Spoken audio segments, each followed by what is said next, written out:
সামনে একটা বড় ফাসাদ অপেক্ষা করছে, আল্লাহ ভালো জানেন। একটা বড় মালহামা হবে পৃথিবীতে, মহাযুদ্ধ। এই যুদ্ধে পৃথিবীর অনেক মানুষ মারা যাবে, এমনটা হাদিসের মধ্যে এসেছে। কে জানে, আল্লাহ ভালো জানেন এটা কবে হবে, কত সালে, কিভাবে হবে। এমন হতেও পারে এটাই সেই পারমাণবিক যুদ্ধের সূচনা, আল্লাহু আলাম। কারণ তারা শুরু করেছিল চাইনকে কেন্দ্র করে, সেখানে পারে নাই। কেন্দ্র করে চেষ্টা করেছে একটা মহাযুদ্ধ লাগানোর, পারে নাই।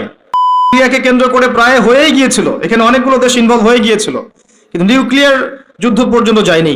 কিছু মানুষ চাচ্ছে, একটা সভ্যতা চাচ্ছে যে পৃথিবীতে একটা মহাযুদ্ধ ঘটুক, এর ফলে পৃথিবীর ম্যাক্সিমাম মানুষ যেন মারা যায়, পরাশক্তিগুলো দমন হয়ে যায়, সে নতুন করে রাইজ করবে, সেই অপেক্ষায় বসে আছে। এবং তার নাম কি সেটা আপনারা আমার চেয়ে ভালো জানেন।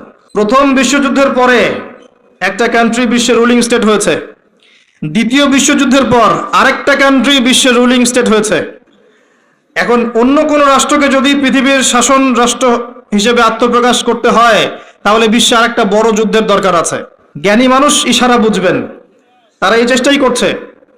এভাবে বিশ্বের পরাশক্তিগুলোকে তারা লড়িয়ে দেওয়ার চেষ্টা করছে, এবং পিছন থেকে তারা দাবার গুটি চালছে, তারা সামনে আসবে না। এগুলো তারা বুঝবে যাদের দু চোখ আছে, খিদর আলাইহিস সালামের মতো। তারা বুঝবে না, লাহুম কুলুবুন লা ইয়াফকাহুনা বিহা ওয়া লাহুম আযানুন লা ইয়াসমাউনা বিহা ওয়া লাহুম আ'য়ুনুন লা ইউবসিরুনা বিহা উলাইকা কাল আনআম বাল হুম আদাল। এই শ্রেণীর মানুষ এগুলো বুঝবে না।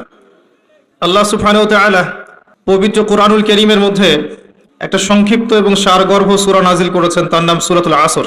আল্লাহ পাক এই সূরার মধ্যে মানব জাতির সাফল্যের, ইহকালীন কল্যাণ আর পরকালীন মুক্তির 4টা মৌলিক কাজ বলেছেন, যেটা আপনারা অনেকেই জানেন। আল্লাহ পাক প্রথমেই সময়ের কসম করেছেন, ওয়াল আসরি, সময়ের কসম। বা'দা আউযু বিল্লাহি মিনাশ শাইতানির রাজিম। সময়ের কসম করে আল্লাহ পাক বোঝাতে চাচ্ছেন সময় আমাদের জন্য খুবই প্রেশিয়াস বা মূল্যবান। সময় চলে গেলে ফিরে আসবে না। কিয়ামতের মাঠে যে 5টা প্রশ্ন হবে, তার মধ্যে প্রথম 2টাই কিন্তু সময় সংক্রান্ত। প্রথমটা হচ্ছে তোমার সারা জীবন কোন কাজে ব্যয় করেছো, দ্বিতীয়টা হচ্ছে তোমার যৌবনকাল কোন পথে ব্যয় করেছো। এই দুটো সময় সংক্রান্ত প্রশ্ন।